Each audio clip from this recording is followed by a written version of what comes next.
late. But lately, the seasons had been particularly cruel. He glanced at his younger brother, Rodney, who sat in the passenger seat looking like a man who had just been told his library card had been revoked. Rodney was nervous. Rodney was always nervous, but today he looked positively translucent, his long, lanky frame folded awkwardly into the cramped cabin. "What's up with you, Rodney?" Dell asked, his voice a gravelly mixture of mock concern and genuine irritation. "I'm a bit nervous, that's all," Rodney replied, adjusting his tie for the 10th time. "I mean, this bloke we're going to see, this Justin, he's not going to be asking me anything about my private life, that sort of thing, is he?" Dell scoffed, shifting the van into a gear that sounded like a bag of bolts being shaken. "Of course he ain't. We're not that private, Rodders. He's a businessman, an interviewer. He wants the raison d'etre, not the under the duvet. He's not going to want to know about, you know, me and Cassandra's little problems." Dell's eyes twinkled with a mischievous, albeit dangerous, light. "No, no, good, 'cause otherwise I would.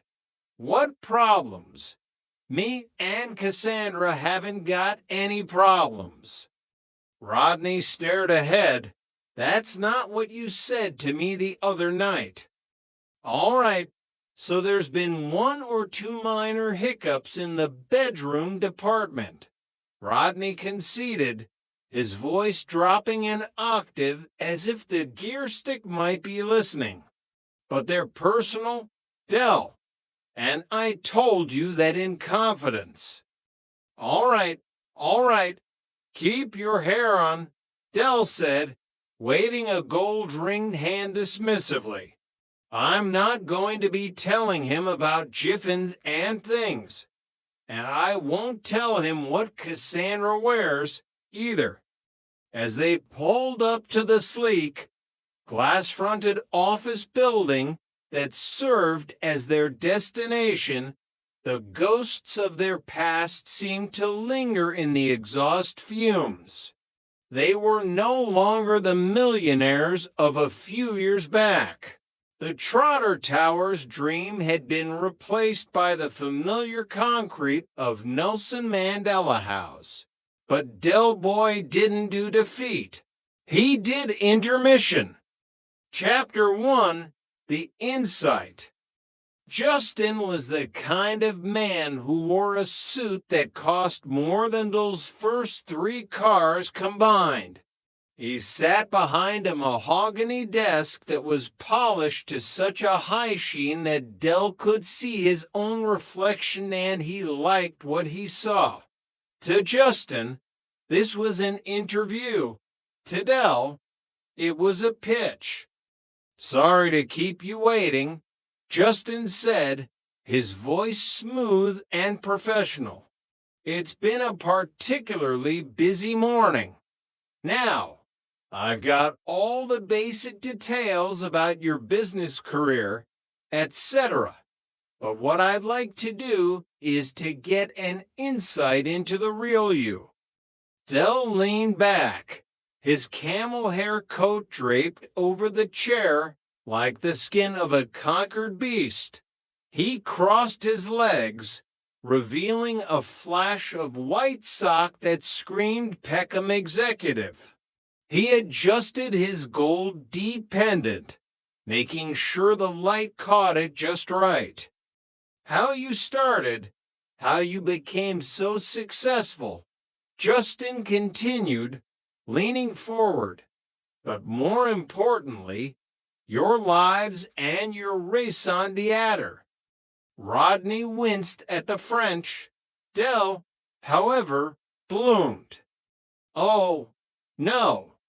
Laboratory Garney, Dell whispered, his version of liberté, eagle-eyed, fraternate mangled beyond recognition, but delivered with the confidence of a king. So, in your own words and in your own time. Dell took a deep breath, the smell of his own cigar smoke clinging to his coat providing a familiar comfort. Well, where shall I start? Justin. Well, up to a few years ago, we were just very ordinary people living. Well, very ordinary lives. Weren't we, Rodney? Weren't we? Rodney gave a stiff, mechanical nod. And then Dole's eyes went misty. As you know, one day I discovered an historic and almost priceless artifact. A watch. Not just any watch, mind you. A Harrison, the holy grail of horology. He paused for dramatic effect. Justin nodded, encouraging him. Dell spun a yarn that combined elements of Indiana Jones with a South London car boot sale. Anyway, at first, we didn't know what to do with it. Dell lied smoothly. In reality, they had nearly tripped over themselves trying to figure out how many zeros were on the end of the valuation. To begin with, we thought about donating it to the British Museum as a national treasure. Rodney cleared his throat. Yeah, and then we decided to flog it. Dell shot him a look. So, before you know, Rodders and me have come in on an eye on 6.5 million quid. 6.5 million, Justin, in the hand. Not a penny of it hooky. The room seemed to grow quiet as the memory of that wealth washed over them.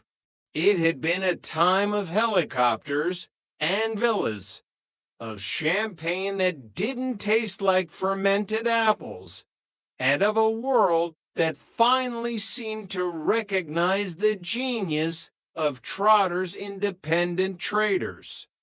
Well, after we divvied the dosh up, right, Dell continued, his voice softening. We made sure that our Uncle Albert got a nice little drink. But we thought of others first. We donated to charity. Enormously, of course.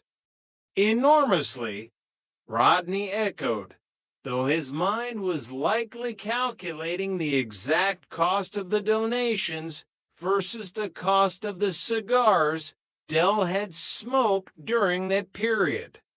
So, eventually, we had to start thinking about our future, Dell said, the tone shifting to something more somber. So, we sought out this city stockbroker Real Diamond according to the brochures, and he advised us to invest in a new and vibrant venture. A Central American market, Rodney added, the words tasting like ash in his mouth. It was attracting massive funds from all over the world. We were told it was a sure thing. Dell nodded vigorously. We were making more money than the Royal Mint, but we weren't flat. Oh, no, no, no, we weren't flat.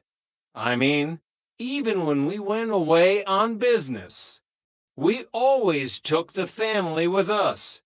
There would be me and Raquel, my significant other, and, of course, Rodney and Cassandra, and not forgetting my young son, Damien.